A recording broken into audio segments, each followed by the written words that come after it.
Hi everyone, I'm back in the new orchard, and as you can see we've managed to have our first fire in our gathering space. Even though we're not completely finished, we had a beautiful night here the other night sitting around the fire and watching the fireflies which appear along the creek this time of year.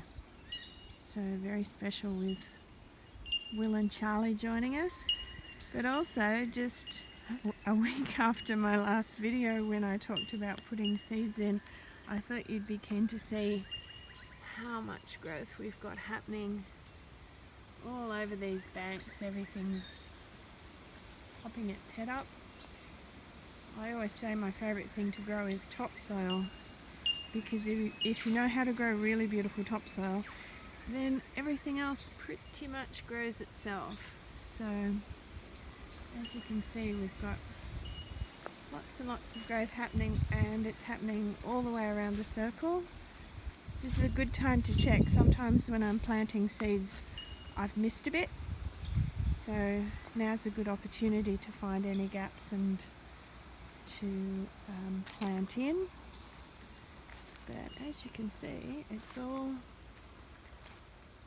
humming along. This is a really important part of hugelkultur. I've seen comments online with people saying they've tried hugelkultur and that the mounds just dry out. Haha, here's a bit I've missed, look. Oh no, there's a little bit of, I'd say that's mustard coming up. But this top surface can probably have some more seed. And all of this is doing well. So root activity is part of what helps to store moisture in your mound, and it also, if you think of roots as being a bit like an underground apartment building for all of the soil life to move into. So if all you're doing is creating a mound and then just putting a few things along the top of it, please consider getting a little bit more activity happening. They're very fertile if you set them up well. You won't have any difficulty pumping a lot of food out of one of these mounds.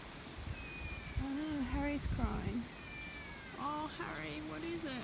This is Harry. It's Harry's walk time. He doesn't like it when I come down here and do videos. So time to go and walk the cat before he goes back in for the rest of the day. And I hope you've enjoyed seeing how much growth we can get happening with